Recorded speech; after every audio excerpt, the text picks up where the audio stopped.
Mag-wish ka maliban sa love life. Huwag mo kaya yung wish ni Karen daw. Ay, Karen. Mamatay na lahat. Huwag ka doon.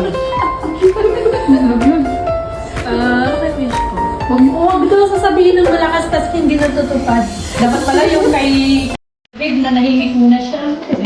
Huwag mong patabunan ang wish ni Tara.